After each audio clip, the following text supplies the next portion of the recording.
majtama'a qaumun fi baitin min buyutillah yatluna kitaballah wa yatadarasunahu fima bainahum illa nazalat alaihimus sakinah wa ghasyiyatuhumur rahmah wa haffat bihimul malaikah wa dzakarahumullahu fiman indah.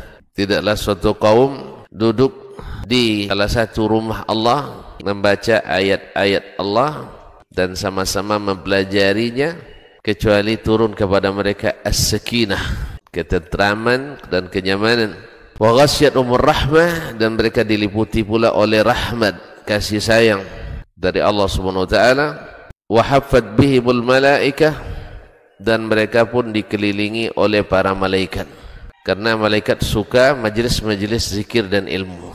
Wa dzakarahumullahu fiman indah, dan Allah akan banggakan sebut-sebut mereka di kalangan malaikat-malaikat yang ada di sisinya, di masyarakat atas. Mudah-mudahan kita termasuk yang sering disebut-sebut di sisi Allah di kalangan para malaikat, dan di akhir majelis ini mudah-mudahan kita pula mendapatkan seperti yang tersebut dalam hadis qudsi, qumu maghfuran lakum, silahkan berangkat meninggalkan majelis ini dalam keadaan diampuni dosa-dosa kalian.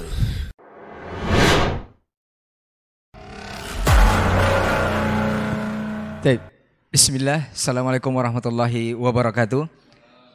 Alhamdulillahirrabbilalamin, wassalatu wassalamu ala ashrafil anbiya'i wal mursalin wa ala alihi wa ashabihi rasulillahi ajma'in. Asyhadu an la ilaha illallah wahdahu la syarikalah wa asyhadu anna Muhammadan abduhu wa rasuluh la nabiyya ba'dah, amma ba'd. 91,1 FM Radio Rabbani, Merajutil dan Peradaban Generasi Romani di mana penonton berada. Alhamdulillah untuk kesempatan pagi hari ini di bulan suci Ramadan 1444 Hijriah atau bertepatan dengan 2023 Masehi, kita bersama di program Diktat Dialog Ilmuwan Islam bersama Ustadz. Untuk edisi pagi hari ini kita akan membahas sebuah tema yaitu berkaitan dengan momen bulan suci Ramadan, yaitu Ramadan Paripurna, sebuah renungan muhasabah. Seperti apa dan bagaimana nanti nih para asatiz kita akan membahas selama lebih kurang 1 jam ke depan. Dan alhamdulillah beliau ini sudah berkesempatan hadir di studio di sela-sela kesibukan di bulan suci Ramadan di kesempatan hari ini. Bersyukur kita kepada Allah dan salawat beserta salam kepada Nabi Muhammad SAW. Untuk tidak memperpanjang mukadimah, sebelumnya kita afwan untuk antum yang sudah menunggu dari tadi. Sesuai poster yang kita sebarkan itu kita mulai start di jam 7. Tapi qadarullah dengan sesuatu dan lain hal kita agak telat atau mundur sedikit dari waktu mulai yang dijadwalkan. Taib, untuk tidak memperpanjang mukadimah, kita langsung saja kepada pembahasan. Barangkali kita akan sapa dulu masing-masing guru kita ini, Ustaz Dr. Dasman Yahya Ma'ali LCMA Hafizahullah Ta'ala. Assalamualaikum Ustaz. Kabar baik di pagi ini Ustaz, di Ramadan Ustaz ya. Nah, kemudian hayakallah Ustaz. Kemudian Ustaz Dr. Hidayatullah Ismail LCMA Hafizahullah Ta'ala. Assalamualaikum Ustaz. Khair Ustaz. Alhamdulillah. Kemudian Ustaz Helmi Basri LCMA Hafizahullah Ta'ala. Assalamualaikum Ustaz. Kabar baik Ustaz. Nah, baik generasi Romani dan pemirsa KMTV, kita langsung saja kepada pembahasan. Untuk kesempatan hari ini mungkin kita tidak akan memperpanjang waktu, barangkali untuk masing-masing guru kita akan batasi waktu 15 sampai 20 menit saja. Taib, untuk pertama kita persilakan kepada guru kita Ustaz Dr. Dasman Yahya Ma'ali LCMA Hafizahullah Ta'ala. Falyatafadhal mashkur Ustaz. Naam. Bismillahirrahmanirrahim. Assalamualaikum warahmatullahi wabarakatuh. Alhamdulillahi wa kafa, thumma assalatu wassalamu ala abdillazi istafa, wa ala alihi sadati syurafa, wa ashabihi ahli sidqi wal wafa, wa tabi'ina lahum bi ihsanin ila yaumil jazail awfa. Asyhadu an la ilaha illallah wahdahu la syarika lah, wa asyhadu anna Muhammadan abduhu wa rasuluh la nabiyya ba'dah. Amma ba'du, fa ussi nafsi wa iyyakum ayyuhal hadirun, ayyuhal mustami'un, wa ayyuhal musyahidun bittaqwa, fa inna ajsadana 'ala an-nari la taqwa, fatamassaku minal islami bil urwatil wuthqa, wa tazawwadu fa inna khairaz zadi taqwa. يا أيها الذين آمنوا اتقوا الله حق تقاته ولا تموتن إلا وأنتم مسلمون. Para masyayikh, Dr. Hidayatullah Ismail, Dr. Helmi Basri, yang menjadikan majelis ini senantiasa bersinar bercahaya dengan ilmu-ilmu dan hikmah.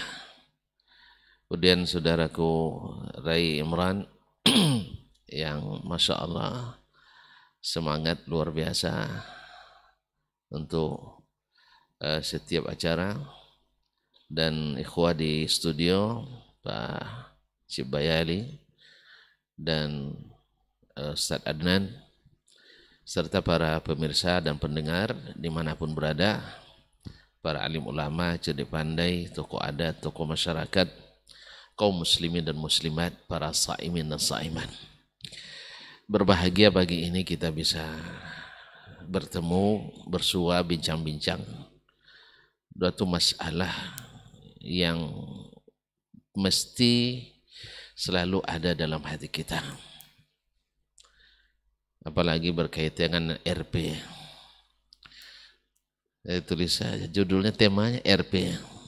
Kalau sudah bercerita tentang RP, ini orang tak mungkin konsentrasi, dan tak mungkin kecuali teliti, karena berkaitan dengan penghasilan yang menentukan masa depan. Oleh sebab itu, maka saya juga yakin kita semua ingin benar-benar menjadi orang yang berhasil dan sukses menggapai RP ini, yaitu Ramadan paripurna. Kenapa Ramadan? Dan ini menurut saya perlu kita untuk duduk dalam muhasabah, dalam introspeksi, karena hari-hari berlalu, pekan-pekan pergi, bulan pun berganti. Artinya kita seperti kata sebagian as-salaf, atau diriwayatkan dari Luqmanul Hakim rahimahullah alaihissalam, ketika dia menasihati anaknya, sesungguhnya sejak engkau dilahirkan, engkau ke negeri yang engkau tuju semakin lebih dekat pada negeri yang engkau tinggalkan. Artinya ke akhirat semakin lebih dekat daripada dunia yang tak lama lagi engkau tinggalkan. Karena yang akan datang itu pasti lebih dekat daripada yang ditinggalkan di belakang. Oleh sebab itu, bersiaplah untuk yang akan dihadapi, bukan bercita-cita kembali kepada yang sudah ditinggalkan di belakang kita. Dalam hal ini kita lihat para as-salaf, mereka itu dalam muhasabah menghitung-hitung sangatlah detil dan teliti. Seperti seorang yang berkongsi, berdagang, di mana teman kongsinya ini sangat perhitungan. Wahasabatu syarikis sahih as-syahih. Ini Dhuraid ibn Sammah rahimahullah ta'ala pernah duduk di suatu hari menghitung umurnya. Ternyata umurnya sudah 60 tahun lebih.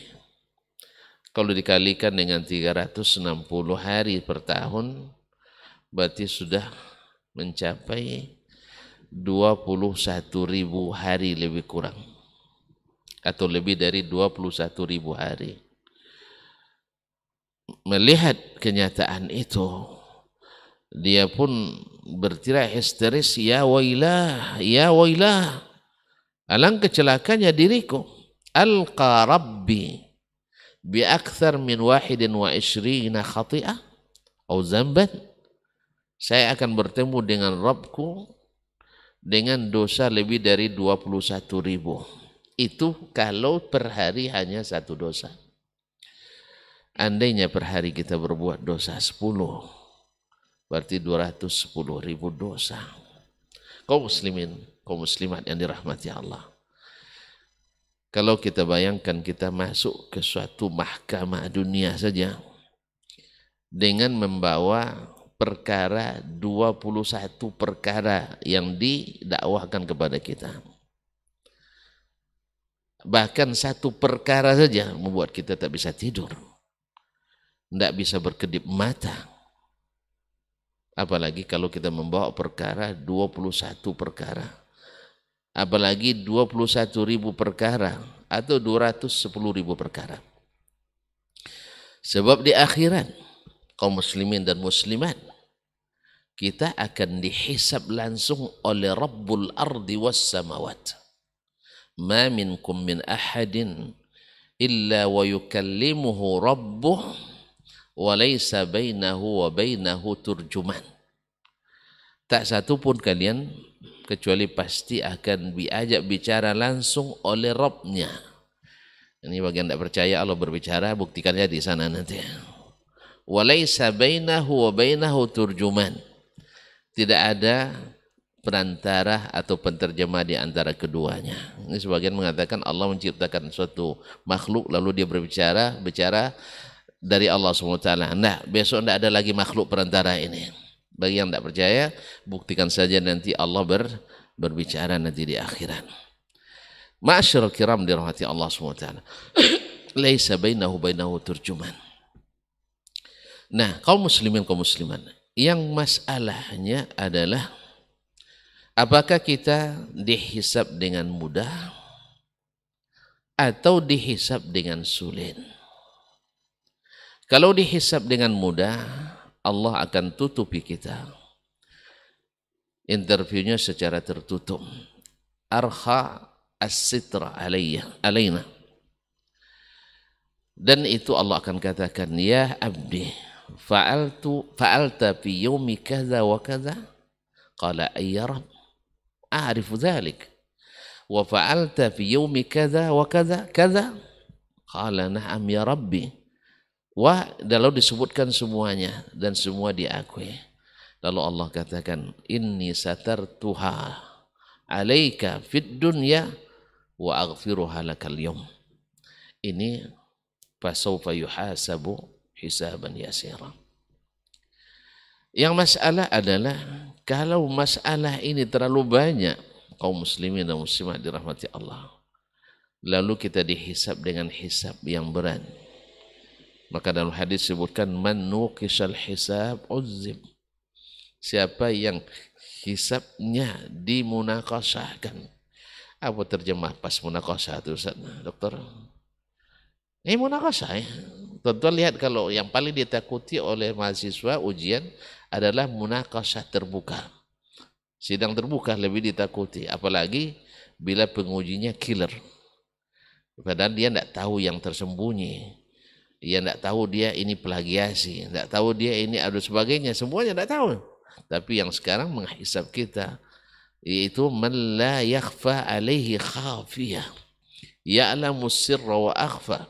Tak satu pun yang tersembunyi dari pengetahuannya, dan dia mengetahui yang rahasia dan lebih tersembunyi daripada rahasia. Nah, bila seandainya hisab kita nuqish, man nuqishal hisab uzib. Siapa yang yang disidangkan, diperdebatkan hisabnya, maka dia pasti diazab. Ma'asyiral kiram yang dirahmati Allah Subhanahu wa taala. Oleh sebab itu, maka kita lihat ya bahwasanya Nabi alaihi salatu wassalam dan as-salafus salih menganjurkan kita untuk muhasabah qabla al-hisab, yaitu menghisab, berintrospeksi diri sebelum datang hari hisab itu sendiri. Ya, kita hisab dari sekarang. Kaum muslimin, kaum muslimat, para pendengar dan para pemirsa yang dirahmati Allah SWT. Untuk menghisab ini khususnya di bulan Ramadan, karena ini penting. Berapa penghasilan kita, berapa hutang yang harus dibayar. Berasa keuntungan kita, berapa kerugian yang harus ditutupi. Berapa kita sungguh-sungguh dan bagaimana pula kita rugi. Berapa kita ikhlas, berapa pula kita ria. Apakah nikmat yang Allah berikan, rezeki yang Allah berikan, karunia Allah berikan menjadi nikmat, atau justru menjadi fitnah? Ma'asyiral kiram dirahmati Allah SWT. Kemudian seberapa kita beramal ini berdasarkan SK dan ikut tupoksi, atau hanya mengikuti keinginan hati dan pemikiran sendiri. Di mana kita ibtidak, atau apakah kita sudah benar-benar ittiba? Apakah kita beramal itu untuk kebanggaan diri, atau justru setiap beramal kita suudzon pada diri? Untuk itu, dalam poin-poin yang pendek, maka ada beberapa hal yang harus diperhatikan ketika muhasabah. Yang pertama adalah Allah sudah berikan kepada kita dunia ini dengan segala kebutuhan kita. Ada yang diberikan lebih, ada yang secukupnya, dan ada mungkin dilihat dari perbandingan dengan orang lain kurang didapatkan. Nah, sekarang apakah nikmat yang Allah berikan, mana yang lebih banyak? Ya, mana yang lebih banyak? Ketaatan kita kepadanya atau jenayah kita, pelanggaran hukum yang kita lakukan. Bila dengan nikmat yang banyak ini ternyata tidak semakin mendekatkan diri pada ilahi, pastikan kita sedang masalah besar dan punya kans untuk rugi. Apa sebab? Diberinya kita nikmat tetapi justru untuk berbuat maksiat. Diberinya kita karunia untuk durhaka.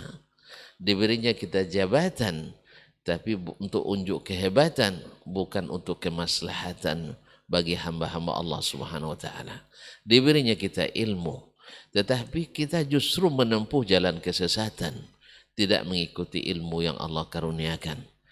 Diberikannya kita kekayaan, tapi menumpuk harta yang tidak jelas untuk siapa ditinggalkan, dan enggan memberikannya di jalan Allah yang jelas-jelas. Itulah yang sebenarnya diabadikan dan dikekalkan. Tabungan sesungguhnya adalah yang kita berikan kepada Allah, yang kita infakkan di jalan Allah Subhanahu wa taala. Ini yang pertama. Bandingkan nikmat yang kita terima, apakah menambah taat atau menambah jinayah, dosa bagi kita. Kalau seandainya pendapatan saya dalam setahun misalnya 100 juta, ternyata 100-nya adalah untuk ketaatan, nafkah yang halal yang saya berikan kepada keluarga, sedekah yang rutin yang saya berikan dan sumbangkan ke tempat-tempat kebaikan, dan bila berlebih ada zakat yang saya keluarkan. Nah, berbahagialah bila memang seperti itu, karena menambah saldo kebaikan. Segala nikmat justru menambah syukuran kita kepadanya. Ini yang pertama. Yang kedua, kaum muslimin, kaum muslimat dirahmati Allah SWT, kita perlu membuat neraca. Mana yang lebih banyak? Amal kebaikan atau amal keburukan? Untuk itu kita memerlukan beberapa syarat. Syarat yang pertama, mesti memiliki ilmu dan hikmah, karena dialah cahaya yang menerangi. Karena setiap orang tanpa ilmu menganggap itu sesuatu yang baik, ketaatan, kebaikan. Ternyata bukan. Makanya memerlukan ilmu yang dikaruniakan Allah SWT, yang membedakan mana amal yang disyariatkan, mana ketaatan yang tidak diperbolehkan.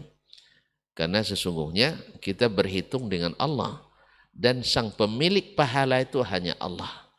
Siapapun manusia, siapapun makhluk tidak punya wewenang untuk membagi-bagi pahala.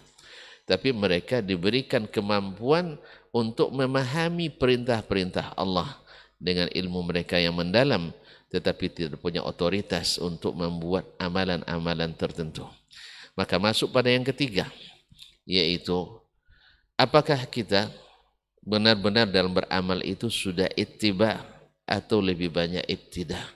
Ketahuilah kaum muslimin bahwa amal yang diterima itu adalah yang ada SK-nya. Bahwa amal yang dihitung pahalanya itu adalah mengikut SOP-nya. Dan bila tidak ada SK-nya dan tidak ada mengikuti SOP-nya, bila amal kita tidak tercatat dan tidak tervalidasi dalam rekening pahala kita, sungguh kerugian yang nyata. Naam, wujuhu yawma idzin khashi'ah amilatun nasibah tasla naran hamiyah.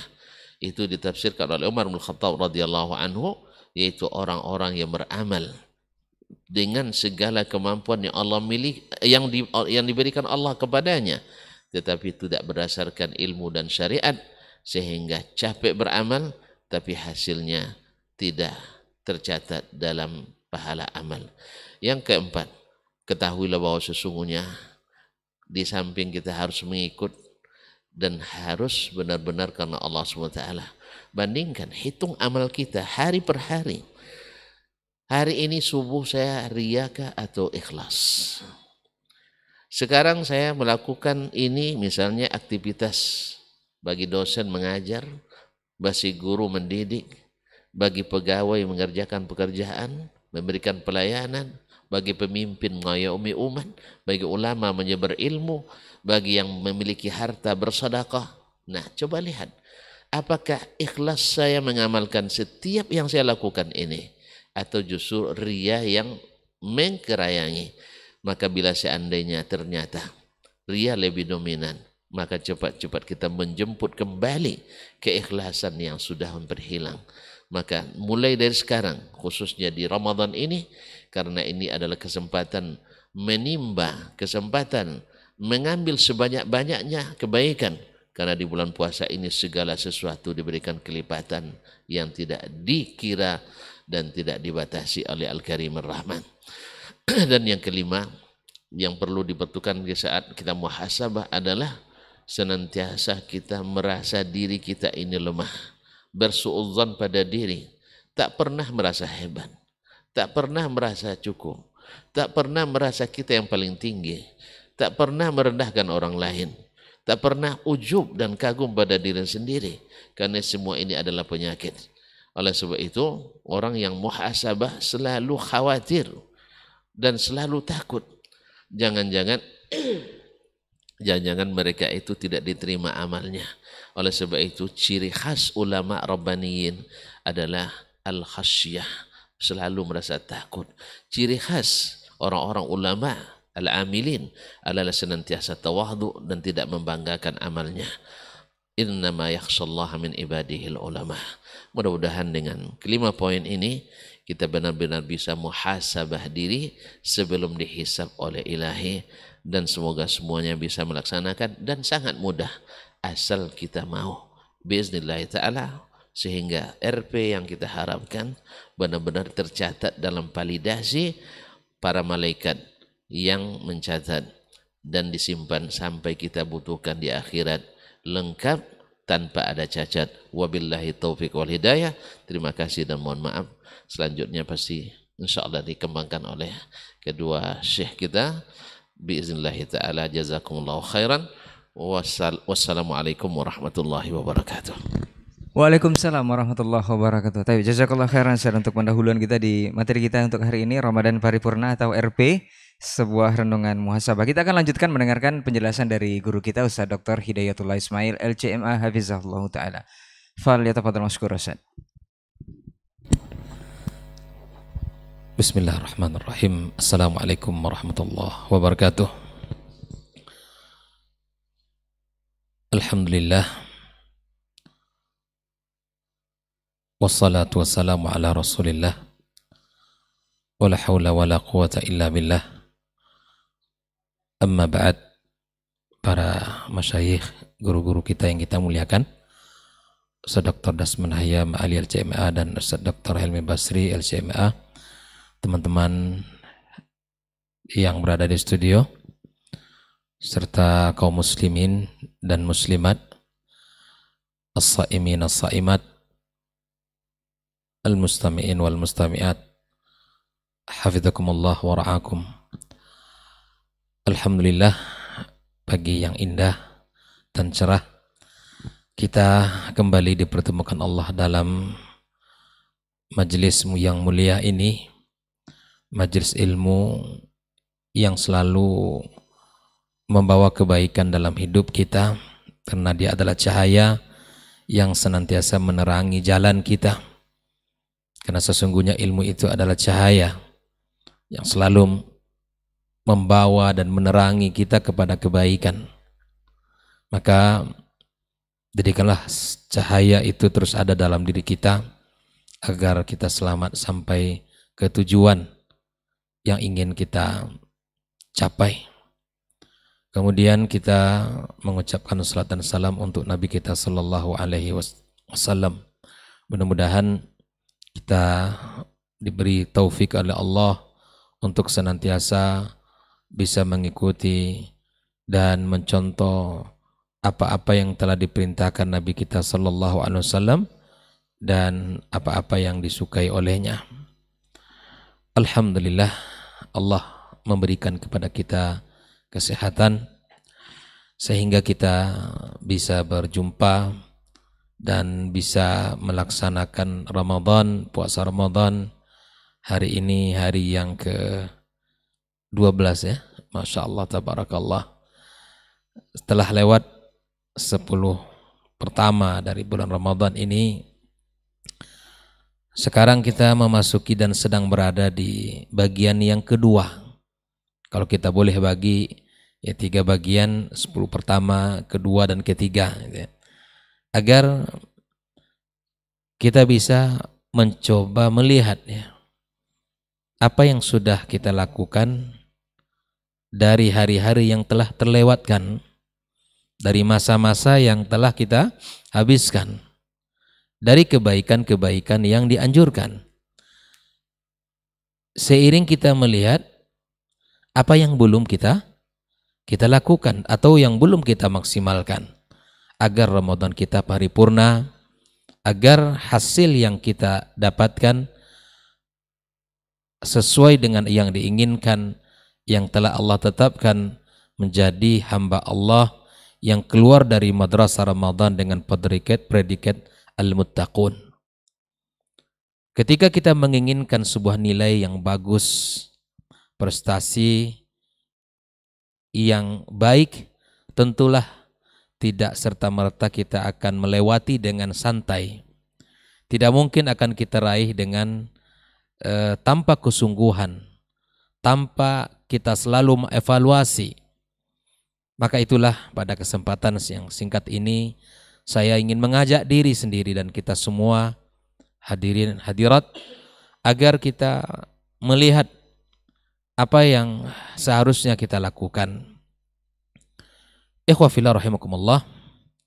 Di awal ingin saya katakan bahwa tabiat seseorang di dalam beribadah kepada Allah Subhanahu wa taala, pastilah kita merasakan masa futur ya.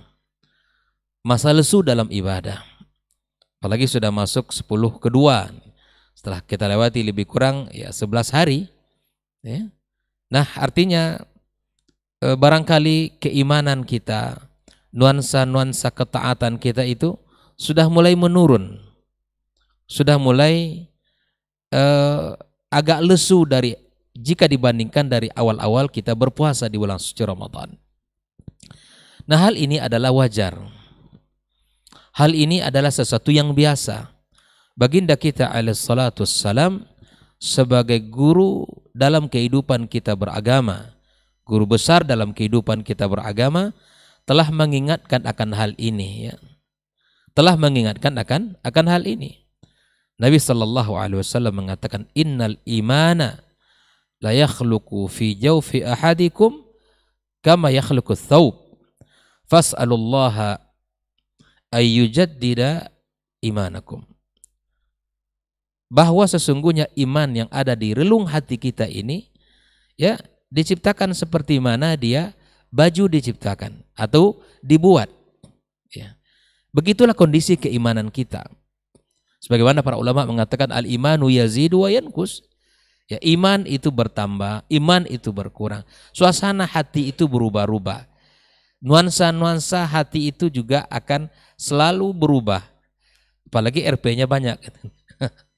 Kalau Di awal bulan mungkin suasananya sejuk. Lagi P2 ilmu sudah cair gitu kan. Nah ini suasana hatinya agak dingin gitu. Tapi apabila sudah memasuki masa-masa ya kedua gitu kan, ini masa-masa kering gitu kan, maka ini juga suasana keimanan kalau kita tidak rawat dengan baik itu akan kering juga gitu. Kondisi keadaan diri itu akan bisa merubah suasana hati kita. Perubahan suasana hati kepada dari yang semangat kemudian menurun itu hal yang wajar. Adalah hal yang wajar. Makanya Nabi SAW ingatkan kita, fas'alullaha, mintalah kepada Allah. Mintalah, mohonlah kepada Allah. Ya, selalulah berdoa kepada Allah agar Allah Subhanahu wa taala perbaharui iman di hati kita ini. Allah kuatkan iman di hati kita. Maka ikhwah fillah rahimakumullah, ketika masa-masa ibadah itu kita rasakan lesu, itu hal yang wajar. Tetapi kita tidak boleh berdamai dengan rasa lesu ini, berlarut dalam masa suasana-suasana kendor ini, sehingga kemudian kita tidak melakukan ibadah dengan maksimal, lalu kita jadikan alasan ana lagi futur. Ini tidak boleh. Di mana di saat hati kita diserang oleh masa-masa as-sa'ama, masa malal, kebosanan ya, itu biasa. Itu biasa. Tapi ketika ini hadir dalam hati kita, maka kita harus berusaha bangkit sadar dari rasa bosan itu mencari obatnya. Jangan kita berdamai lama-lama di sana dengan rasa bosan, rasa futur itu sehingga kita meninggalkan hal yang wajib. Yang seharusnya Ramadan adalah bulan yang penuh dengan prestasi ibadah, tapi kemudian dengan alasan tadi kita menjadi orang-orang yang menahan diri karena alasan futur tadi. Maka ikhwah fillah rahimakumullah, ketika mungkin di awal Ramadan kita semangat ya, Al-Quran ya, tidak ada hari yang kita lewatkan, tidak ada jam kecuali kita membuka Al-Quranul Karim. Sebagaimana kita dapatkan dalam kisah kenyataan dari kehidupan Rasulullah SAW, kemudian kehidupan para as-salaf, kita mencoba mengikutinya. Kita mencoba mengisi hari kita dengan Al-Quranul Karim.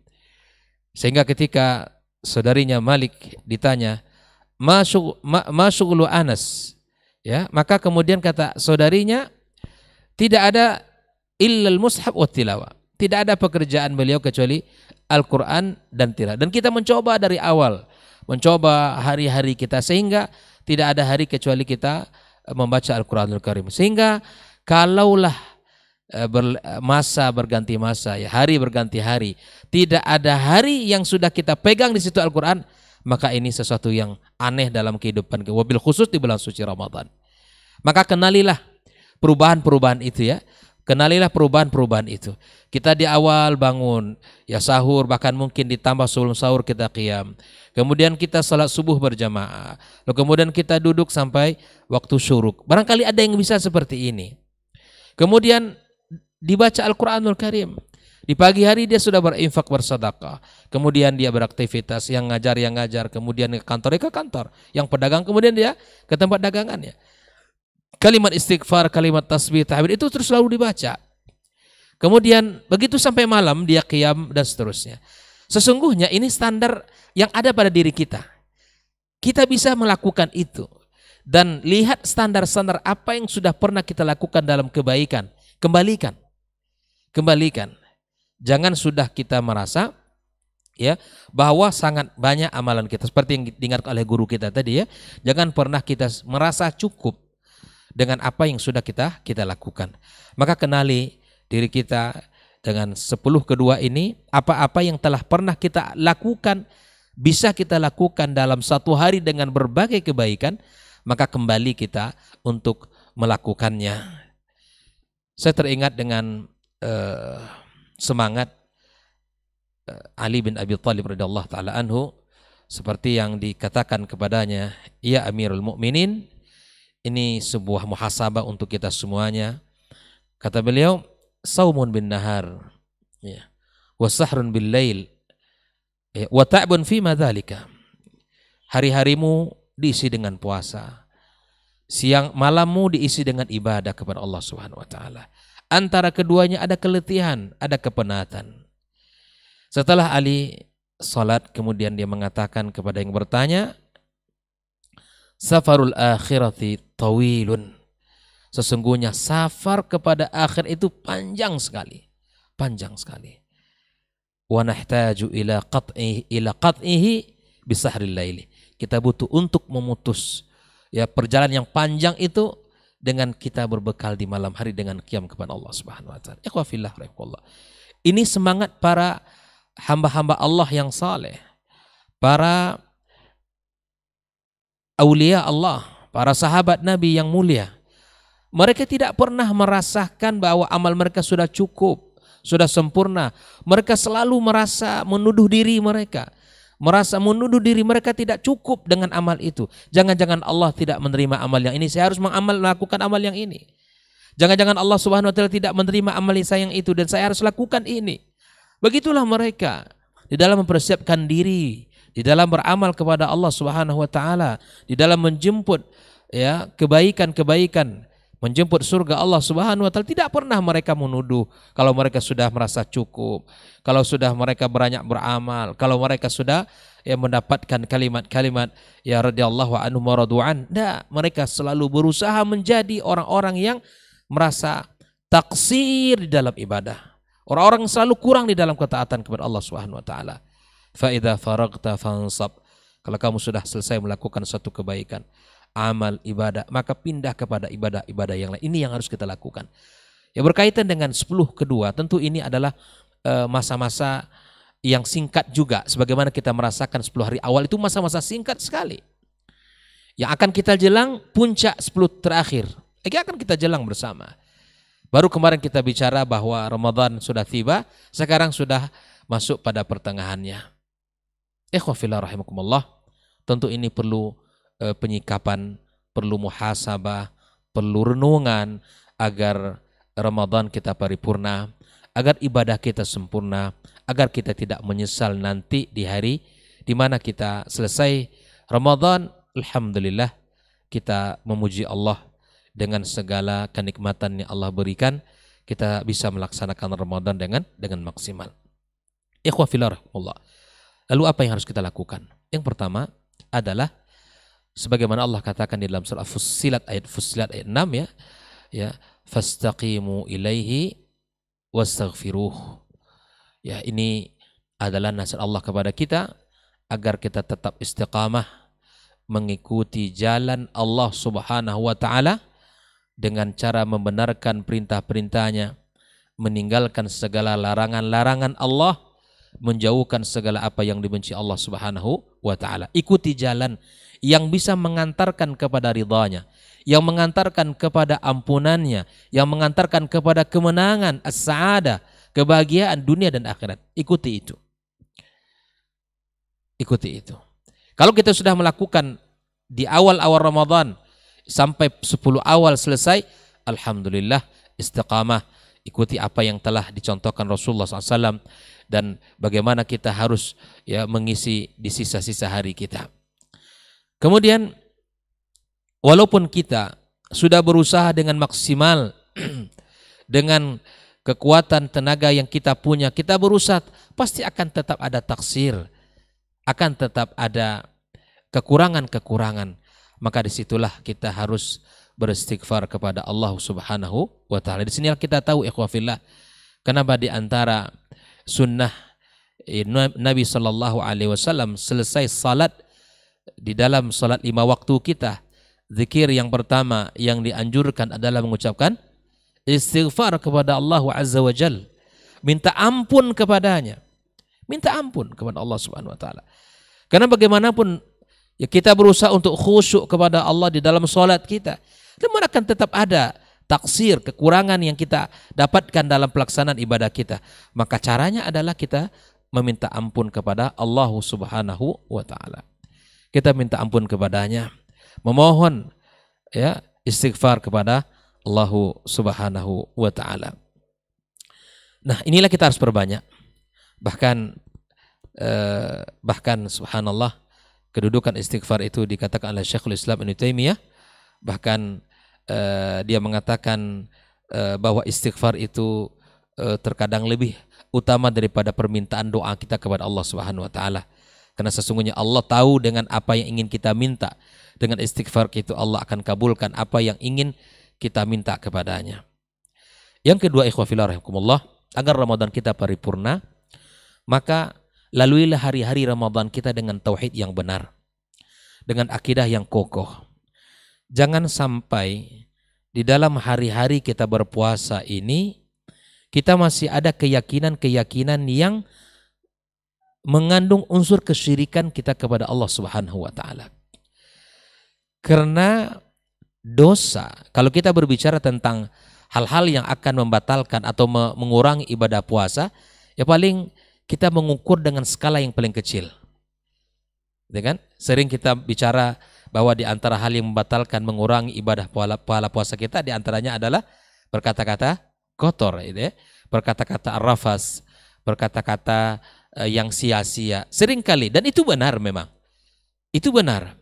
Tapi skala besar yang akan menggugurkan bukan hanya menggugurkan ibadah puasa, bahkan seluruh ibadah yang kita lakukan akan gugur.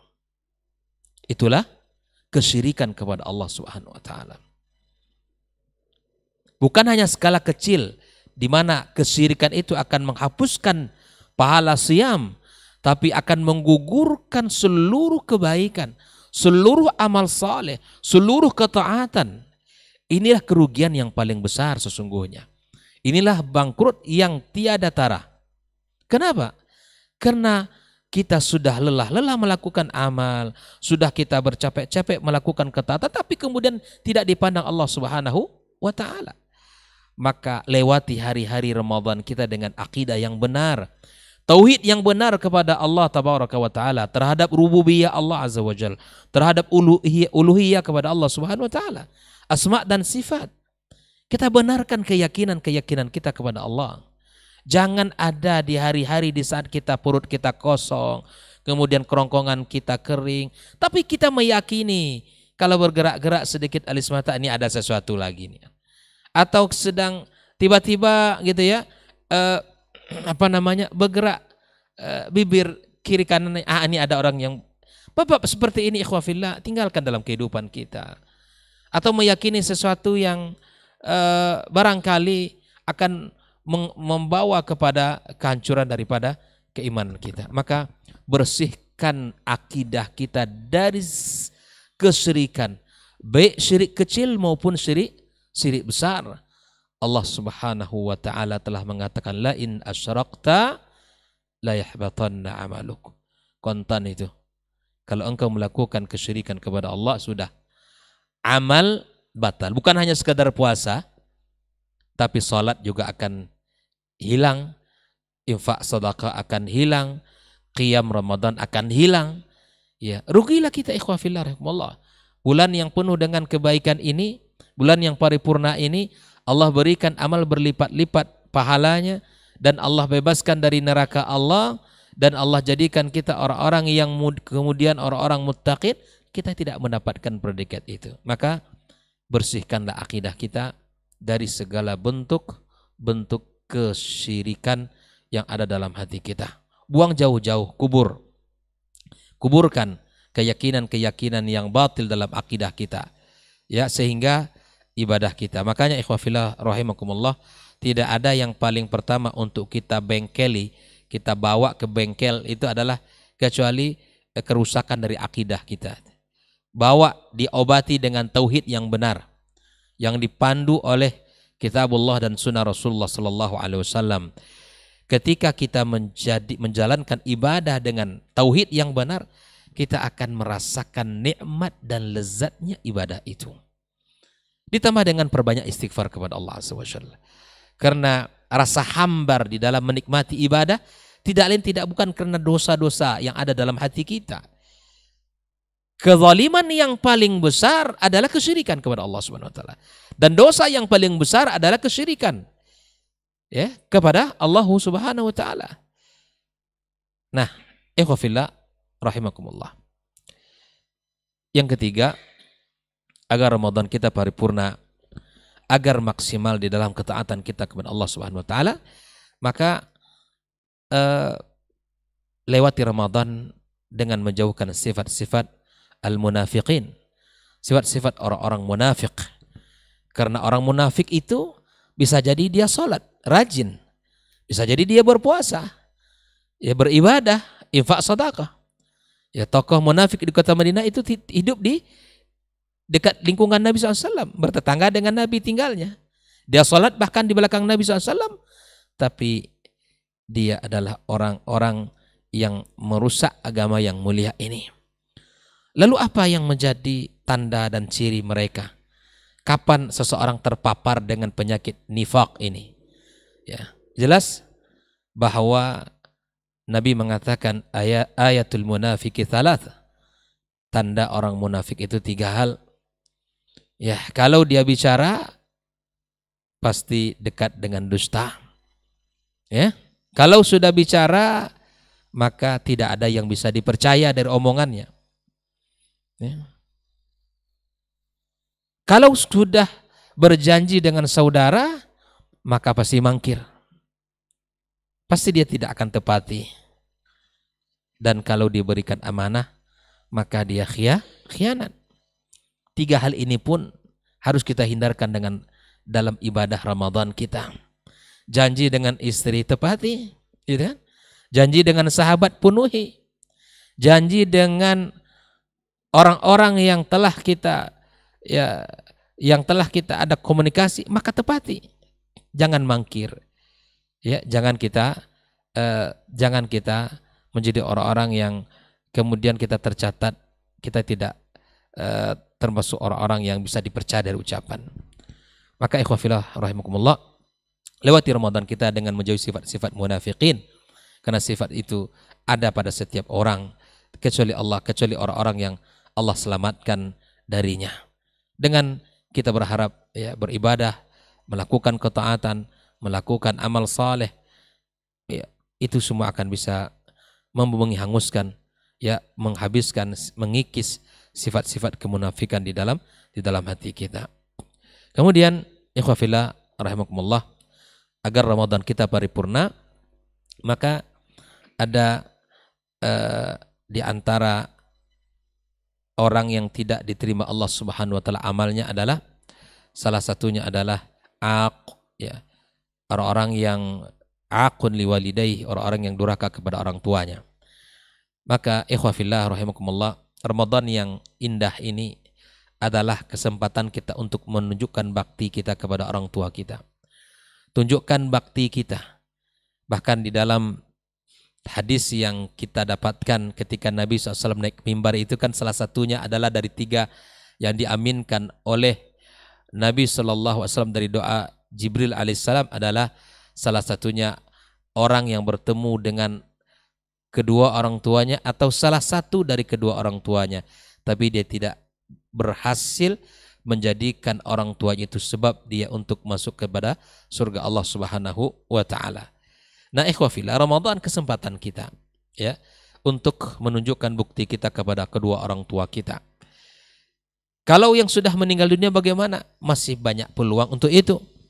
Dengan cara menginfakkan, mensedekahkan, dengan cara kita bersama-sama ya memberikan makan atas orang-orang as-saimin, kita berikan makan kepada mereka, kita berikan hadiahkan ya pahalanya kepada untuk orang tua kita. Ya, ikhwafillah rahimakumullah. Mari kita jadikan Ramadan kali ini Ramadan yang spesial dengan hubungan dekat kita dengan Allah Subhanahu wa taala. Ramadan yang berenergi, Ramadan yang kuat dengan semangat beramal kita kepada Allah Subhanahu wa taala. Yang mudah-mudahan sisa dari hari-hari Ramadan ini bisa kita maksimalkan, bisa kita kencangkan. Akan kita jelang 10 hari terakhir sebagaimana Nabi SAW diceritakan oleh ibunda kita Aisyah radhiyallahu taala anha, ya kalau sudah masuk 10 terakhir maka Nabi SAW ya syaddal mi'zar, mengencangkan ikat pinggang. Di antara maknanya memang Nabi tidak mendatangi keluarganya. Wa aikadha ahlah, Nabi membangunkan keluarganya, membangunkan anaknya, bahkan mengetuk pintu rumah Ali, membangunkan beliau dan membangunkan menantunya, membangunkan anak-anaknya, yang kecil yang besar dibangunkan. Maka ikuti panduan Nabi kita SAW agar Ramadan kita paripurna. Tidak ada jalan kecuali dengan mengikuti Nabi kita alaihi salatu wassalam. Dan kita berharap di 10 terakhir kita bisa menikmati indah-indahnya Ramadan, malam-malam Ramadan dengan itikaf, ya, dengan menghabiskan waktu kita dengan beribadah kepada Allah Subhanahu wa taala. Wallahu taala alam. Semoga Allah Subhanahu wa taala jadikan kita orang-orang yang ikhlas di dalam beribadah, baik itu ucapan maupun perkataan, yang zahir maupun yang batin. Dan semoga Allah Subhanahu wa taala iringi langkah kita dengan ketulusan, dengan ihtisab, dan semoga Allah Subhanahu wa taala iringi semangat kita dengan pondasi iman yang kuat kepadanya.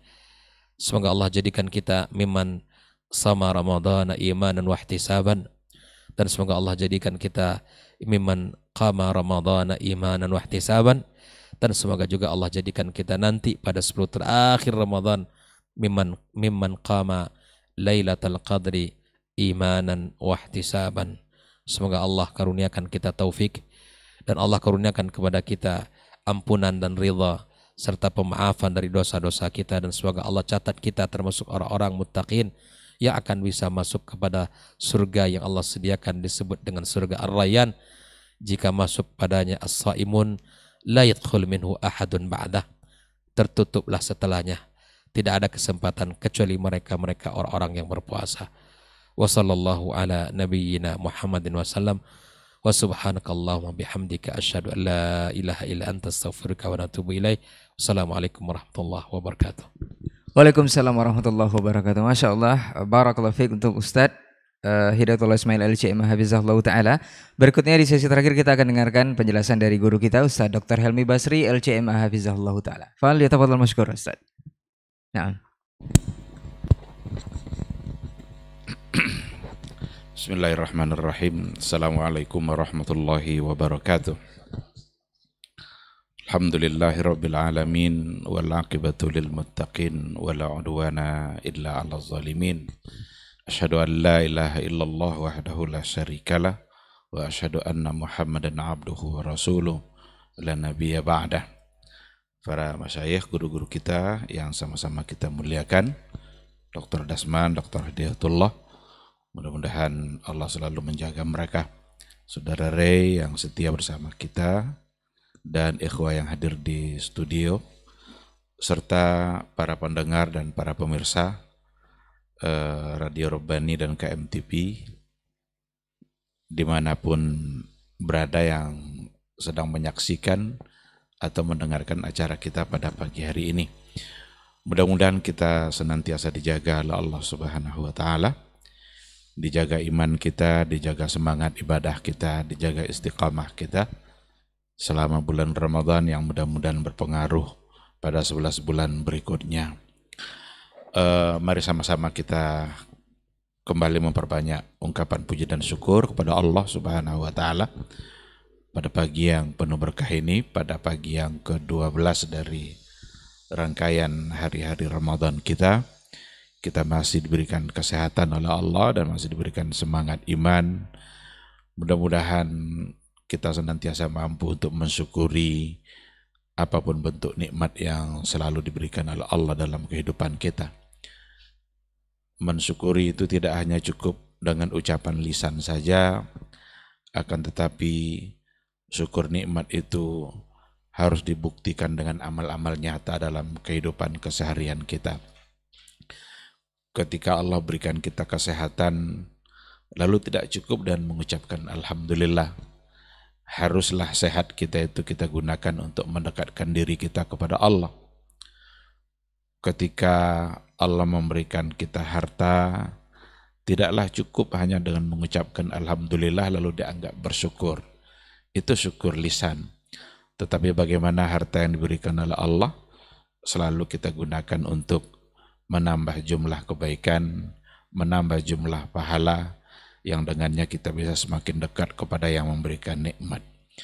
Mudah-mudahan syukur kita kepada Allah membuat nikmat itu selalu berlimpah pada masa-masa yang akan datang. kita juga harus memperbanyak salawat dan salam untuk Rasulullah Sallallahu Alaihi Wasallam, seorang Rasul yang telah sempurna menyampaikan risalatul Islam, yang mudah-mudahan risalahnya selalu kita taati, yang mudah-mudahan sunnahnya selalu kita jadikan pedoman, kita jadikan panduan dalam beraktivitas, baik itu dalam persoalan ibadah dan juga dalam persoalan muamalah. Mudah-mudahan dengan berpegang kepada sunnah beliau dalam kehidupan di dunia ini, membuat kita di akhirat kelak bisa dan pantas untuk mendapatkan syafaat dari Rasulullah Sallallahu Alaihi Wasallam. Amin amin ya rabbal alamin. Baik, ikhwati fillah, para pemirsa, para pendengar Radio Rubani dan pecinta KMTP dimanapun berada, kita pada pagi hari ini membahas sebuah tema yang luar biasa, Ramadan Paripurna, yang disingkat dengan RP. Alhamdulillah sudah banyak poin-poin yang tadi disampaikan oleh dua guru kita terkait dengan tema kita pada pagi hari ini. Kata paripurna itu kalau di dalam kamus besar bahasa Indonesia itu artinya lengkap, cukup, atau sempurna. Tapi kalau dalam kamusnya diktat itu berbeda, dia punya makna sendiri. Maka bisa kita artikan paripurna itu pastikan Ramadanmu menggugurkan dosa dan berbuah surga. Pastikan Ramadanmu itu menggugurkan dosa dan berbuah surga. Ini yang menjadi judul kita pada pagi hari ini. Dan memang Ramadan itu hadir untuk dua hal itu. Untuk menggugurkan dosa-dosa kita dan untuk membuat kita, menggiring kita menuju kepada surganya Allah Subhanahu wa Ta'ala. Oleh karena itu sungguh sangat celaka atau kita termasuk orang yang sangat sia-sia kalau seandainya memang kita hadir di bulan Ramadan atau Ramadan dihadirkan oleh Allah dalam kehidupan kita, tetapi kita tidak mendapatkan dua hal yang tadi itu. Tidak menggugurkan dosa kita dan juga tidak mendapatkan surganya Allah Subhanahu wa Ta'ala. Oleh karena itu kita perlu mencermati ulang, perlu memuhasabah diri terkait dengan semangat kita di dalam menjalani hari-hari Ramadan kita. Supaya nanti kita keluar dari Ramadan ini tidak menjadi orang yang menyesal, tidak menjadi orang yang sia-sia. Kenapa kemarin saya tidak begini, kenapa kemarin saya tidak lakukan ini. Tidak ada lagi kata seperti itu dan tidak ada gunanya memang. Maka perlu memuhasabah. Oleh karena itu Ramadan barangkali juga tidak salah kalau seandainya kita namakan dengan Syahrul Muhasabah. Bulan untuk memuhasabah diri. Muhasabah itu sangat penting sekali. Bahkan Umar bin Al-Khattab itu berpesan, hasibu ampusakum qabla an tuhasabu. Hisablah diri kalian, muhasabahlah kalian sebelum nanti benar-benar dihisab oleh Allah Subhanahu wa Ta'ala. Banyak sekali contoh-contoh dari para ulama salaf terdahulu, yang salah satunya tadi disampaikan juga oleh guru kita Dr. Dasman, tentang bagaimana mereka memuhasabah diri. Dan ada banyak contoh tentu saja. Ada di antara mereka yang juga dikarenakan Allah memikirkan dosanya, lalu pingsan. Dikarenakan oleh dosa yang ternyata kalau dipikir-pikir ternyata sudah sangat banyak sekali. Ada juga di antara mereka yang mencoba untuk menggali kuburnya sendiri. Lalu dibuatnya liang lahat. Ia masuk ke dalam liang lahat itu dan disuruhnya anaknya untuk menutup lubang yang kecil itu. Untuk kemudian dia keluar setelah itu dan merasakan begitulah gelapnya kubur. Dan gelapnya kubur itu tidak akan bisa hilang kecuali dengan adanya amal saleh. Dan Ramadan adalah bulan amal. Maka Ramadan sesungguhnya adalah bulan yang akan menerangi kubur kita. Kalau seandainya memang hari-hari kita gunakan untuk melaksanakan kebaikan demi kebaikan. Sangat pantas dan harus kita lakukan muhasabah diri itu. Kita punya lidah yang diberikan Allah kemampuan untuk berbicara. Gak ada cadel-cadelnya kita bicara. Lancar-lancar aja itu bicara. Sekarang pertanyaannya, lidah yang sehat yang diberikan Allah itu, apakah sudah digunakan untuk memperbanyak zikir, mengucapkan kata-kata baik, atau justru dari lidah kita keluar fitnah? Dari lidah kita keluar kata-kata yang menyakitkan. Dari lidah kita keluar sesuatu yang ternyata merusak masyarakat. Lidah ini sebuah atau satu bentuk anggota tubuh yang mungkin digunakan untuk hal yang baik, mungkin juga digunakan untuk hal yang buruk. Bahkan kata Rasulullah SAW, seseorang yang barangkali mengucapkan satu kata yang dia tidak menyadari, ternyata kata yang dia ucapkan itu bisa merusak satu tatanan masyarakat. Tapi di satu sisi juga ada seseorang yang mengucapkan satu kata yang mungkin juga dia tidak menyadari, tapi kata-katanya ternyata telah membangun sebuah tatanan masyarakat atau memberikan kebaikan-kebaikan dalam kehidupan masyarakat. Muhasabah diri kita, manakah yang lebih banyak yang ditimbulkan oleh lidah kita? Apakah kebaikan-kebaikan atau justru kata-kata yang merusak?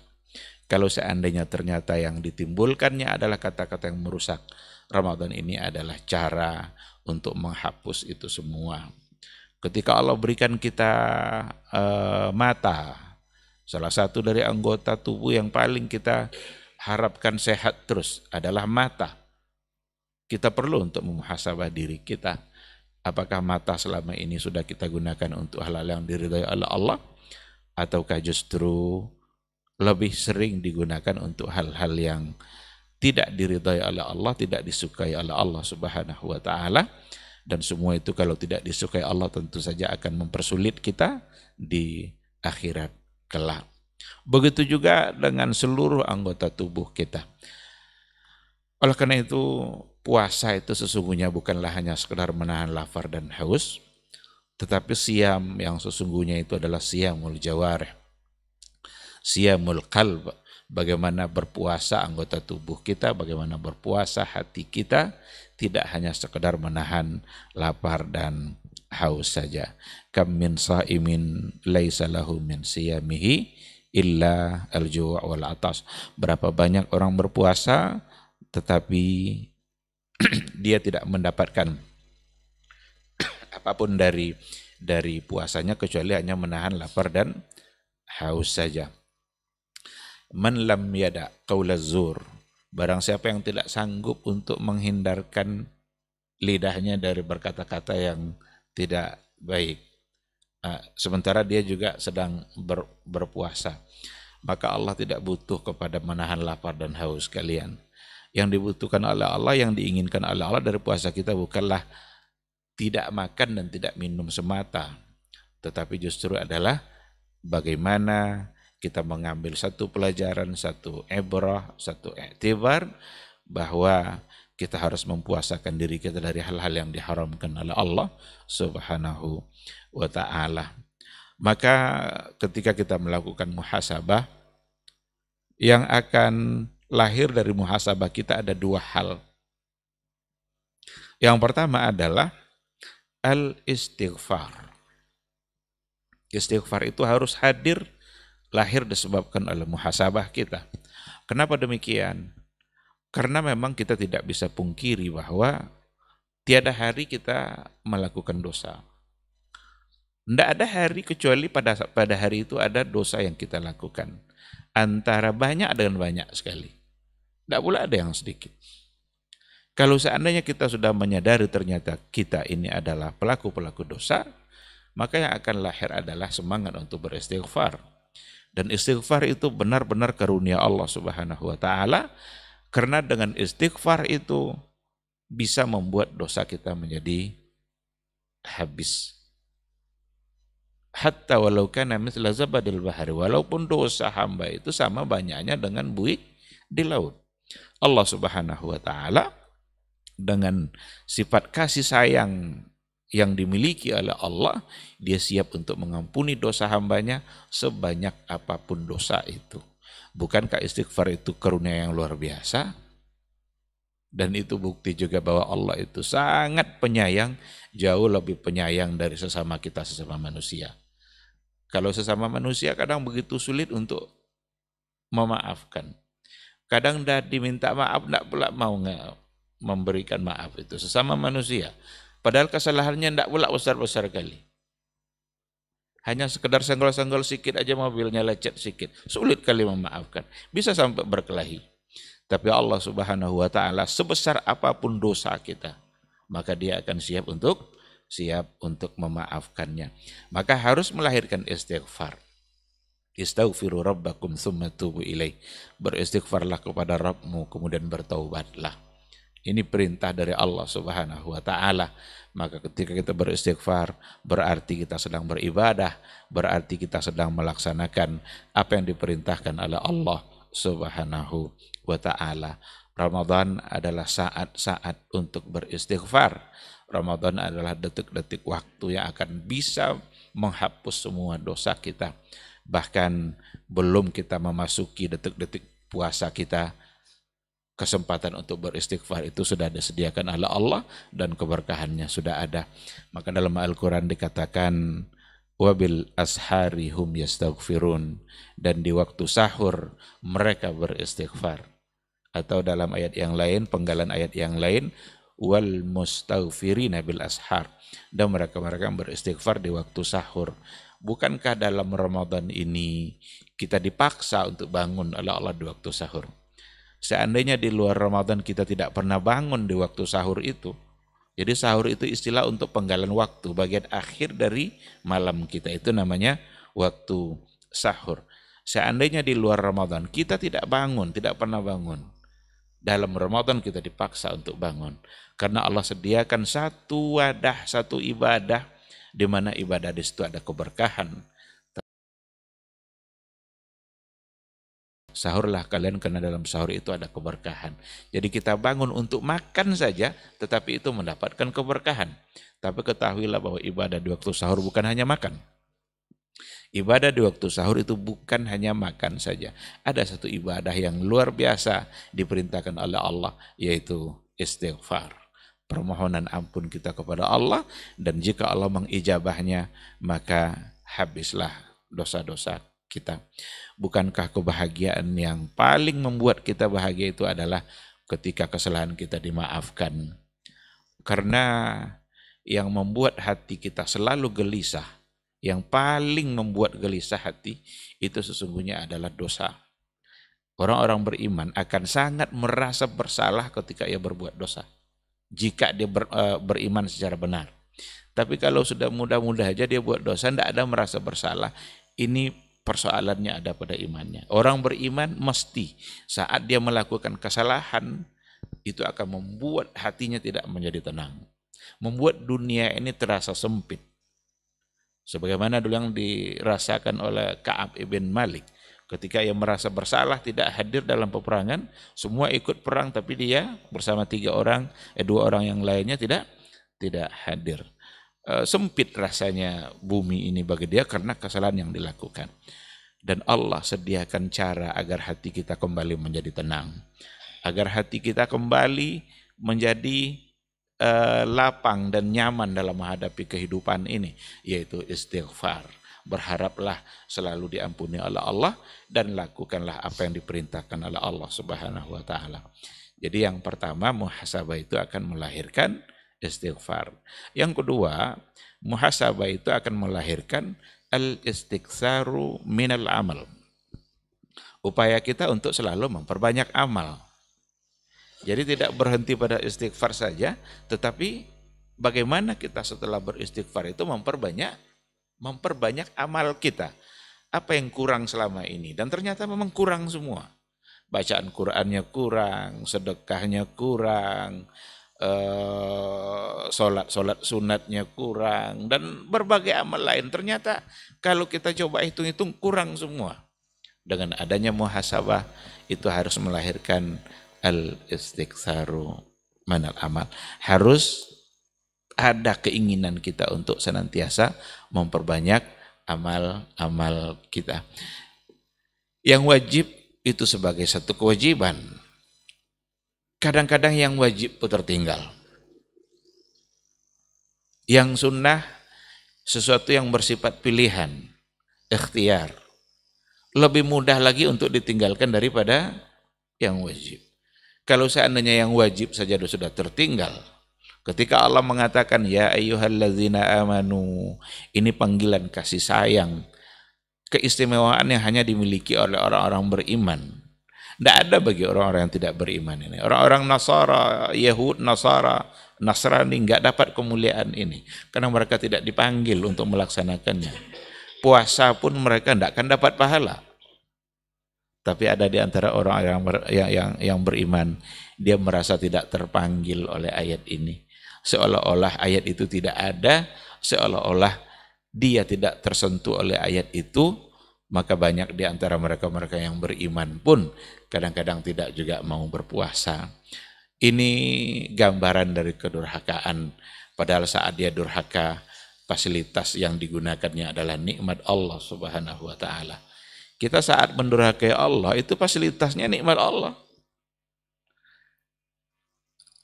Yang pernapasan yang masih diberikan oleh Allah, udara segar yang masih ada, kemudian kesehatan yang diberikan Allah, itu kan semua datang dari Allah Subhanahu wa taala. Ketika kita mendurhakainya, ketahuilah bahwa kita durhaka kepada Allah, kita menggunakan nikmat Allah untuk mendurhakainya. Ini tentu saja satu hal yang sangat tidak wajar. Mudah-mudahan kita semua selalu diberikan hidayah dan petunjuk oleh Allah untuk tetap mentaatinya. Nah, oleh karena itu sekali lagi sama-sama kita memuhasabah diri kita agar dengan muhasabah itu hadir semangat untuk beristighfar dan hadir juga semangat untuk memperbanyak amal. Baik, ikhwati fillah, Ramadan memang benar-benar paripurna. Ramadan benar-benar sempurna dalam segala hal, sempurna dalam membersihkan hati kita. Ketika Allah mengatakan la'allakum tattaqun, sebagai tujuan pertama dari puasa itu la'allakum tattaqun, mudah-mudahan kalian menjadi orang yang bertakwa. Sementara Nabi SAW mengatakan sambil menunjuk ke dada dia, at-taqwa hahuna, at-taqwa hahuna, at-taqwa hahuna, berarti ada dalam hati. Maka ketika puasa itu adalah untuk bertakwa, sementara ketakwaan ada di hati, itu artinya adalah bahwa puasa adalah cara yang paling tepat untuk membersihkan hati kita. Membersihkan hati kita dari berbagai macam dosa dan noda, membersihkan hati kita dari berbagai macam penyakit-penyakit yang ada di hati kita, hasadkah, sombongkah, irikah, takabur, angkuh, dan lain sebagainya, itu semua adalah penyakit-penyakit hati. Maka ketika dikatakan la'allakum tattaqun, sesungguhnya ibadah puasa untuk membersihkan semua itu. Jadi wajar Allah Rasul dalam sebuah hadisnya mengatakan orang yang berpuasa karena Allah, man sama yauman fi sabilillah, barang siapa yang berpuasa satu hari saja karena Allah, ba'adallahu wajhahu 'anil nari sab'ina kharifa, Allah akan jauhkan wajahnya dari nerakanya itu sejauh 70 tahun atau 70 musim perjalanan.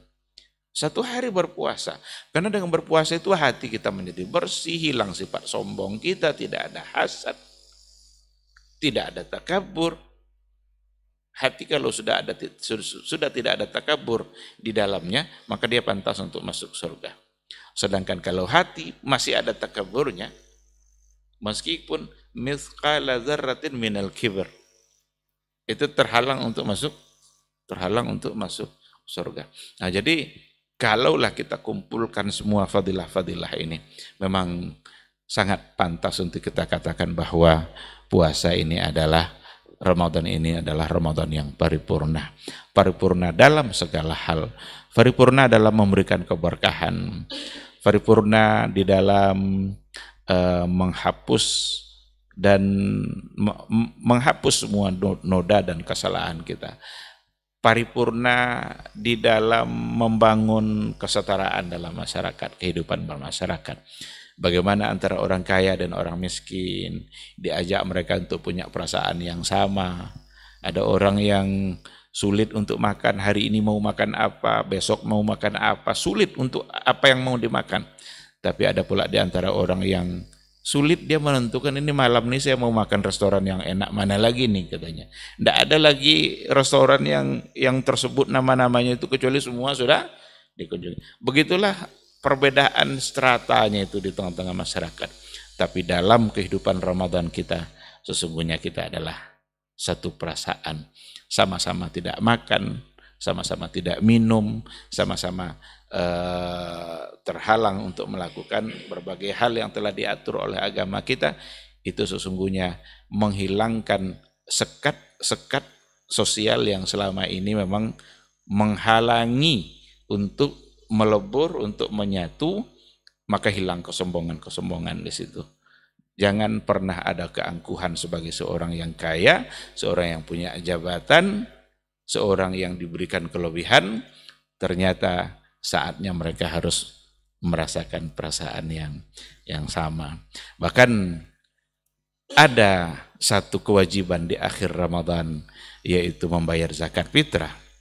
Zakat fitrah itu bukanlah untuk orang yang kaya, tapi zakat fitrah adalah untuk semua mereka yang muslim, yang merasakan hidup dalam Ramadan. Orang miskin wajib bayar zakat fitrah? Tidak. Jawabannya wajib. Wajib yang miskin bayar zakat fitrah. Ini sesungguhnya juga selain sebagai sebuah kewajiban yang ditetapkan oleh Allah dan Rasul-Nya, tetapi ada satu pelajaran penting yang dipahami. Kalau tadi orang kaya diminta untuk merasakan bagaimana nasibnya si miskin yang jarang makan itu, sekarang orang miskin diminta pula untuk punya perasaan yang sama, bagaimana rasanya nikmat memberi. Dalam Ramadan memberi, zakat fitrah itu memberi orang lain. Selama ini mungkin tangannya ada di bawah, meminta-minta, tetapi di hari Ramadan itu mereka merasa berbahagia karena zakat fitrah yang dia berikan membuat tangannya berada di atas. Hilang sekat-sekat yang tadi itu. Ini pelajaran-pelajaran yang luar biasa yang bisa kita petik dari Ramadan kita, yang benar-benar Ramadan kita adalah sangat paripurna.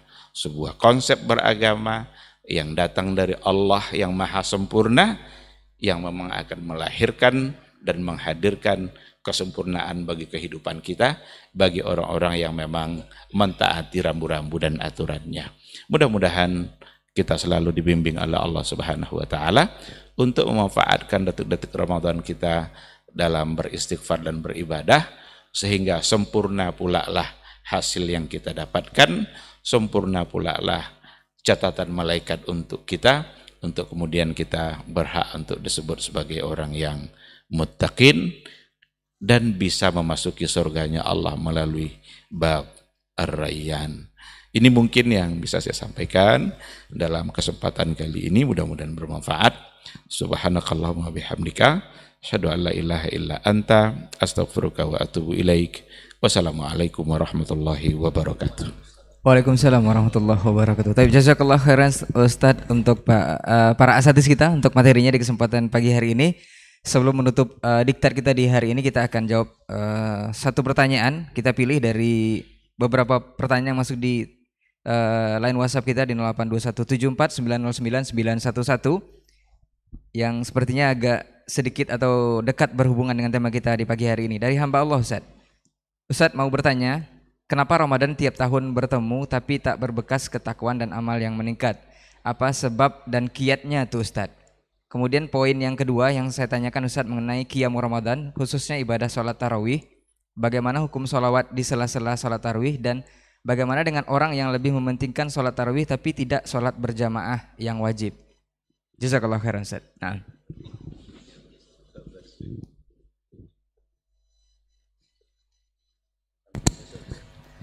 bismillah wassalatu wassalamu ala rasulillah wa ala alihi wa sahbihi wa mawala wa ba'du.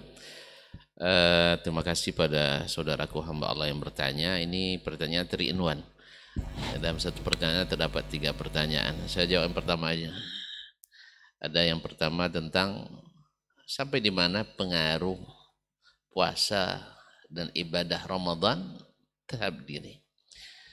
Rasanya tiap tahun bertemu tapi tak ada perubahan apa-apa. Yang kedua tentang hukum membaca salawat atau lebih tepat salawatan di sela-sela 2 rakaat salat tarawih dengan zikir-zikir tambahan yang dikarang. Yang ketiga tentang apa tadi?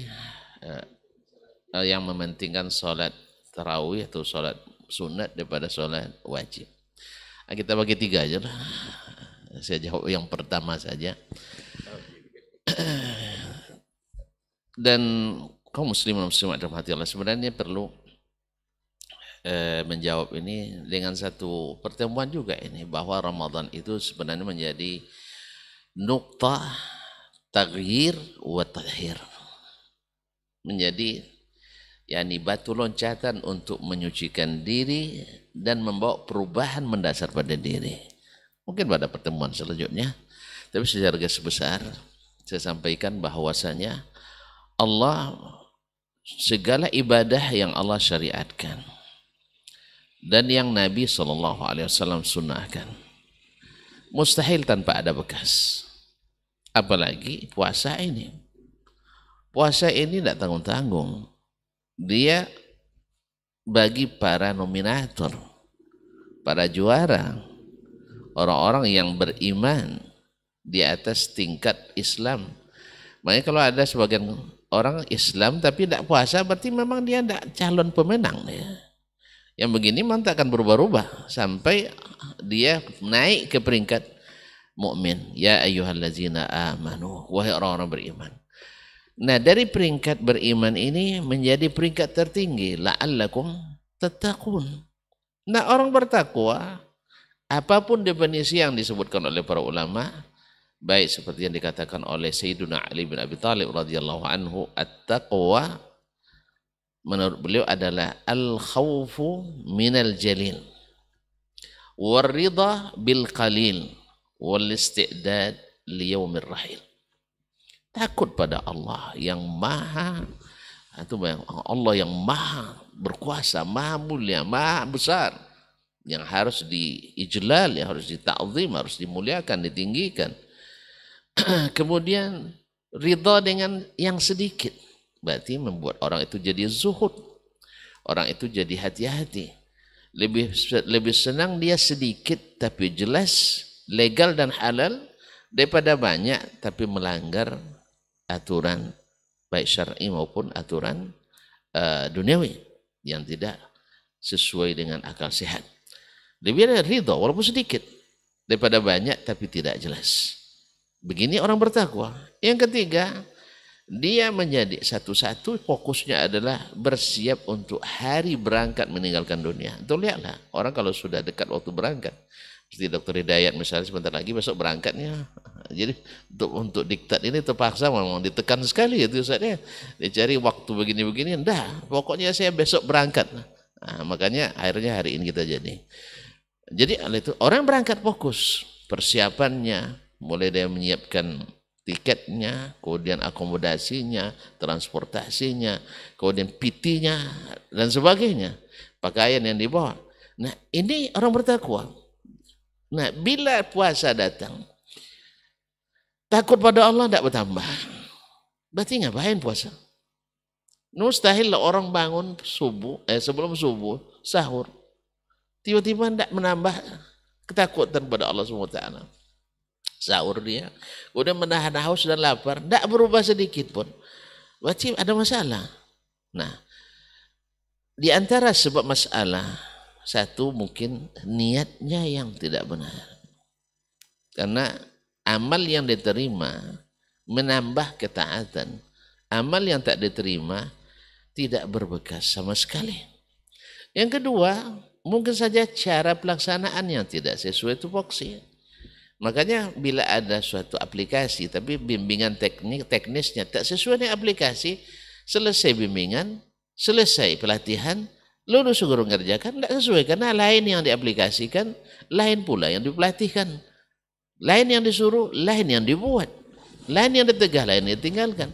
Sama ketika kami dulu waktu SMA belajar rumus kimia fisika, lain yang dibuat contoh, lain pula soal yang dibuat. Habis itu tidak diperiksa. Akhirnya membuat kita tidak semangat mengerjakannya. Lain yang dibuat contohnya, kemudian soalan lain, habis itu jarang diperiksa. Akhirnya keluarlah yang seperti ini. Jadi oleh itu ikhwani fillah. Jadi beda dengan nahu saraf. Masya Allah, kalau nahu, Masya Allah. Seperti apa yang diajarkan, seperti itu dia laksanakan. Bahkan muzakarah setiap malam, fikih pun nahu saraf juga yang dibahas. Tauhid pun nahu saraf juga yang diperdebatkan. Sirah pun nahu saraf juga. Nah, sehingga boleh dikatakan untuk nahu dan saraf diandalkan. Yang lain-lain mungkin perlu untuk dipertimbangkan. Nah, barangkali kita tidak mengikuti menjalankannya sesuai dengan arahan yang disampaikan oleh Nabi kita alaihissalatu wassalam. Ada kaitannya dengan pertanyaan kedua. Kalau dilaksanakan dengan cara yang tidak disyariatkan, pasti hasilnya tidak seperti yang dijanjikan. Wallahu musta'an. Yang kedua dan ketiga, tentu kita minta kesediaan dan keluasan hati Syekhan Al-Fadilan. Tafadhal. Ustaz, barakallahu fiik. Berikutnya Ustaz. Naam. Fadhal Ustaz. Bismillahirrahmanirrahim. Saya akan coba tanggapi pertanyaan yang kedua. Yang ketiga nanti Dr. Diatul. Terkait dengan hukum berselawat di tengah-tengah jedah rakaat di dalam salat tarawih kita.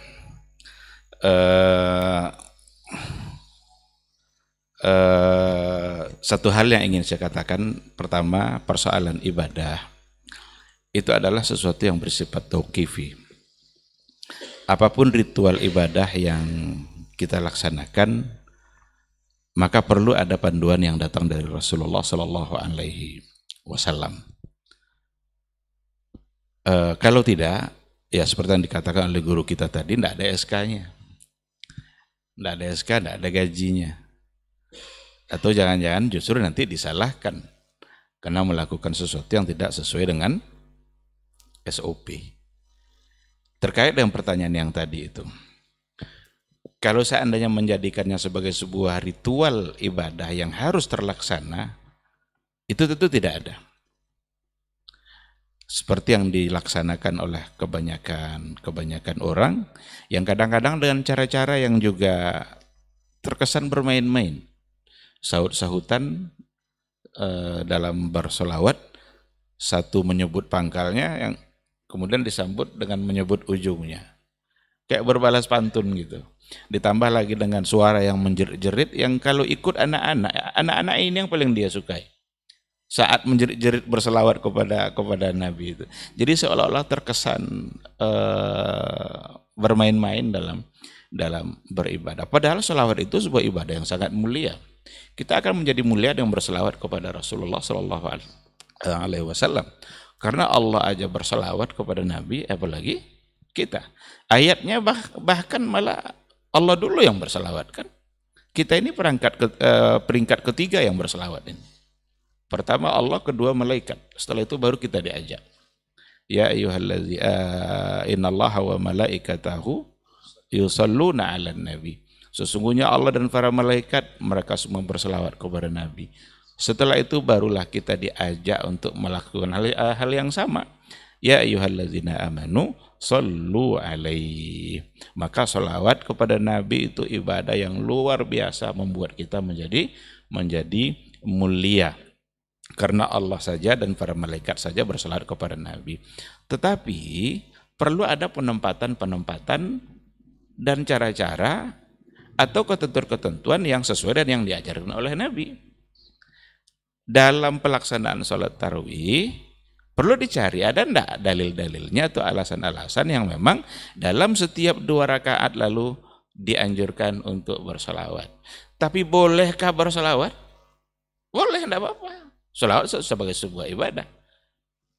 Tetapi tidak dijadikan sebagai ritual yang harus terlaksana. Dan yang diyakini oleh orang sekarang itu harus terlaksana. Apa bukti harus terlaksana? Seandainya ada orang yang tidak melakukannya, mereka akan menganggap itu sebagai sesuatu yang kurang. Berarti harus terlaksana. Tarwih itu kan artinya santai, tenang, laksanakan dengan nyaman, sesantai mungkin, tidak dengan buru-buru.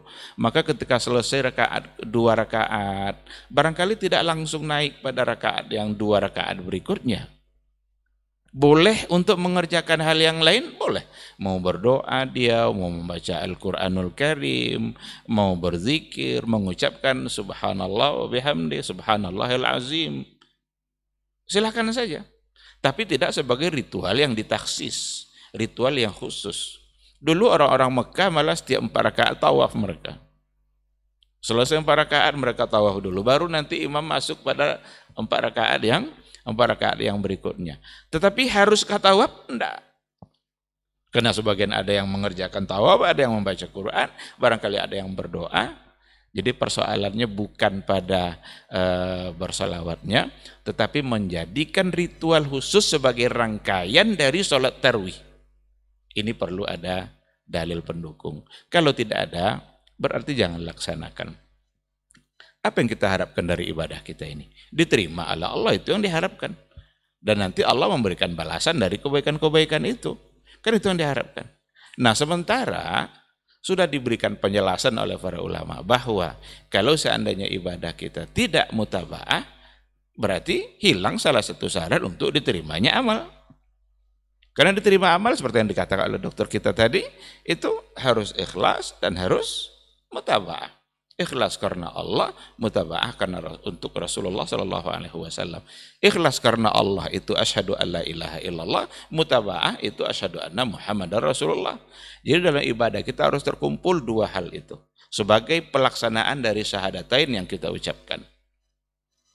Nah, kalau tidak ada, kalau hilang salah satunya, berarti alamat amal kita tidak akan diterima. Oleh karena itu, ikhwati fillah, jangan jadikan sebagai ritual khusus yang harus terlaksana seperti itu. Tapi seandainya ketika imam belum naik untuk takbiratul ihram, bolehkah kita berselawat? Boleh, silakan.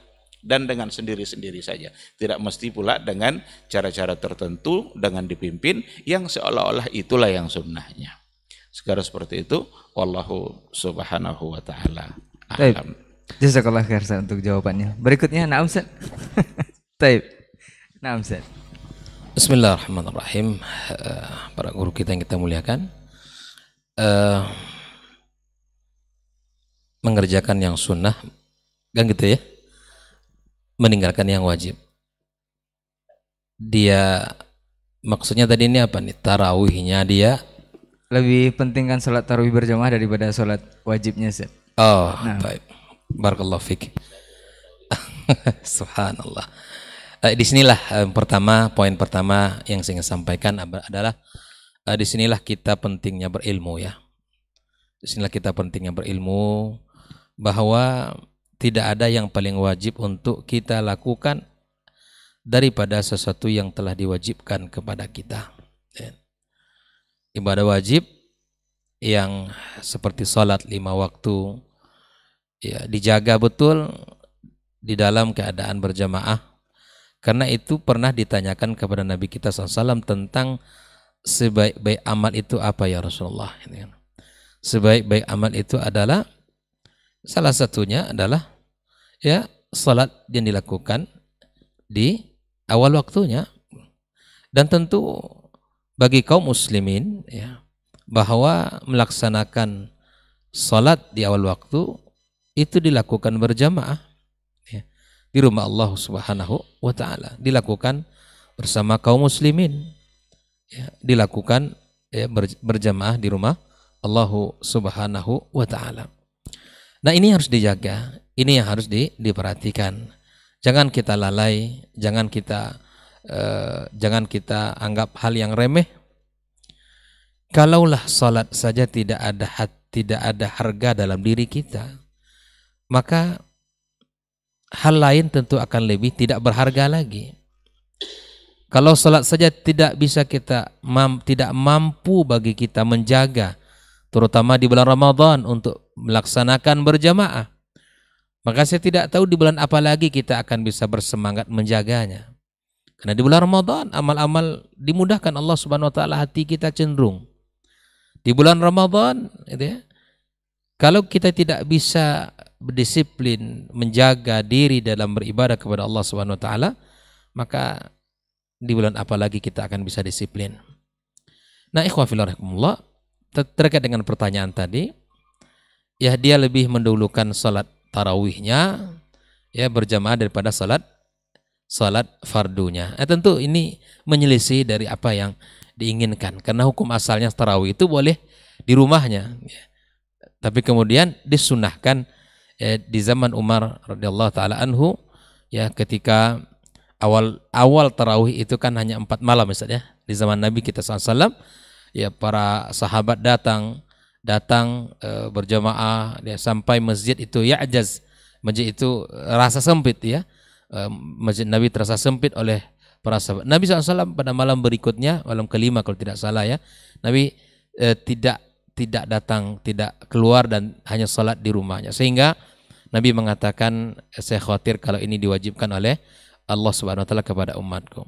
Di masa Umar bin Khattab radhiyallahu taala dia melakukan sunnah ini, mengumpulkan kaum muslimin untuk dilakukan salat tarawih berjamaah, dan sampailah, dan amal ini pun dilakukan oleh umat-umat Islam sampai hari ini.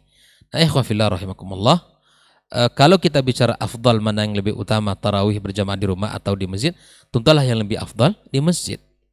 Walaupun pada hukum asalnya dia boleh untuk melaksanakan tarawih di rumahnya. Nah, namun ada hal yang lebih wajib yang dia tinggalkan, adalah sholat wajib berjamaah itu sendiri yang seharusnya dilakukan berjamaah, itu ditinggalkan. Nah, ini tentu hal-hal yang seperti ini butuh kita ilmu lagi untuk membenarkannya, butuh semangat, butuh ilmu yang mengawal sikap kita yang seperti ini ya. Karena ya sama juga, bukan di Ramadan saja, di tarawih saja. Nanti malam ceramah maulid gitu kan. Habis salat Isya jadwalnya kan. Ya itu. Yang kita bicarakan tentang akhlak Nabi kita SAW, tentang semangat Nabi dalam ibadah. Apalagi tentang Isra Mi'raj. Nah, tentang kewajiban salat pula dia bicarakan ya kan. Waktunya setelah salat Isya. Datangnya memang setelah salat Isya ke masjid kan begitu. Alhamdulillah. Ini terkadang salah kita dalam memahaminya ya. Maka saya mengimbau diri saya sendiri dan kita semua, ikhwafillah, laksanakan yang wajib. Insya Allah yang sunnah itu menyempurnakan ibadah kita. Bila yang wajib terlaksana dengan baik, insya Allah yang sunnah juga akan lebih ringan untuk dilaksanakan. Tapi ketika hal ini dibolak atau dibalik gitu ya, tidak kita tepati sesuatu yang memang dituntut tidak kita lakukan seperti yang disampaikan tadi, yang seharusnya longgar kemudian kita perketat. Disinilah letak ilmu. Belajar, pentingnya kita belajar ilmu, belajar agama dengan baik, sempurna, sehingga kita betul-betul maksimal di dalam menjalankan syariat Allah yang mulia ini. Wallahu ta'ala alam. Baik, barakallahu jazakallahu khairan Ustaz untuk jawabannya. Mudah-mudahan hamba Allah yang bertanya tadi bisa memahami dari 3 poin yang sudah ditanyakan tadi dari jawaban para asatiz kita, dan mudah-mudahan ini juga bisa ilmu untuk kita semua yang sudah kita bahas di kesempatan pagi hari ini, yaitu RP atau Ramadan Paripurna, sebuah renungan muhasabah. Mudah-mudahan Ramadan masih akan berjalan terus sampai malam ke-30 insya Allah, dan kita bisa menyempurnakan, bisa mencapai Ramadan yang paripurna, di akhirnya nanti mencapai derajat takwa insya Allah.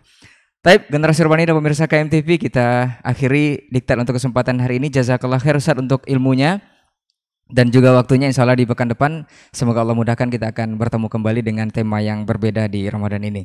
Afwan untuk semua salah kata khilaf bicara, kita tutup dengan doa kafaratul majlis. Subhanakallahumma wa bihamdika asyhadu an la ilaha illa anta astaghfiruka wa atubu ilaik. Wassalamualaikum warahmatullahi wabarakatuh.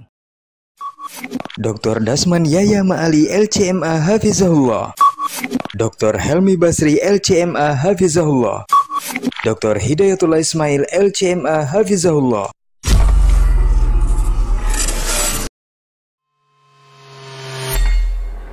Di para sahabat itu, kaum muslimin Yang terbayang bagi mereka itu adalah infak.